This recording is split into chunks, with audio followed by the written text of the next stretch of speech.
Le personnel de la compagnie Ryanair a déposé un préavis de grève à durée illimitée. Il n'y aura pas d'action pour ces vacances de Pâques, rassurez-vous, mais le personnel n'en peut plus des techniques de paiement et de management de la compagnie irlandaise. Didier Leb de la CNE explique les raisons de ce ras-le-bol.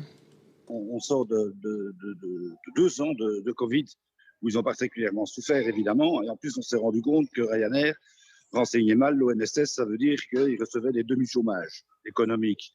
Et Ryanair leur demandait encore, pour la suite, de faire un effort et de payer 10% de salaire en moins, alors qu'ils sont déjà payés au minimum.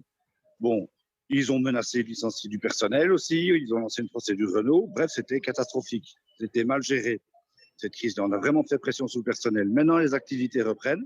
Nous avons demandé à Ryanair de se voir pour établir une méthode de paiement beaucoup plus simple que celle qu'ils utilisent actuellement, qui est incompréhensible, qui se mettent le plus rapidement possible en ordre avec l'ONSS, parce que ça pose aussi maintenant des problèmes avec la mutuelle, les congés de maternité.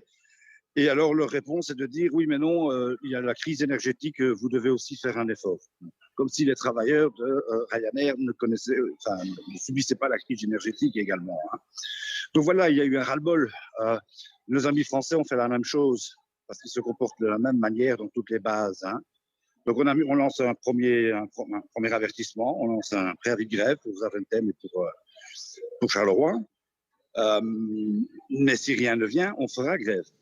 À noter également que les syndicats demandent en priorité la mise en place d'un référent en Belgique pour que la fonction de directeur des ressources humaines soit créée.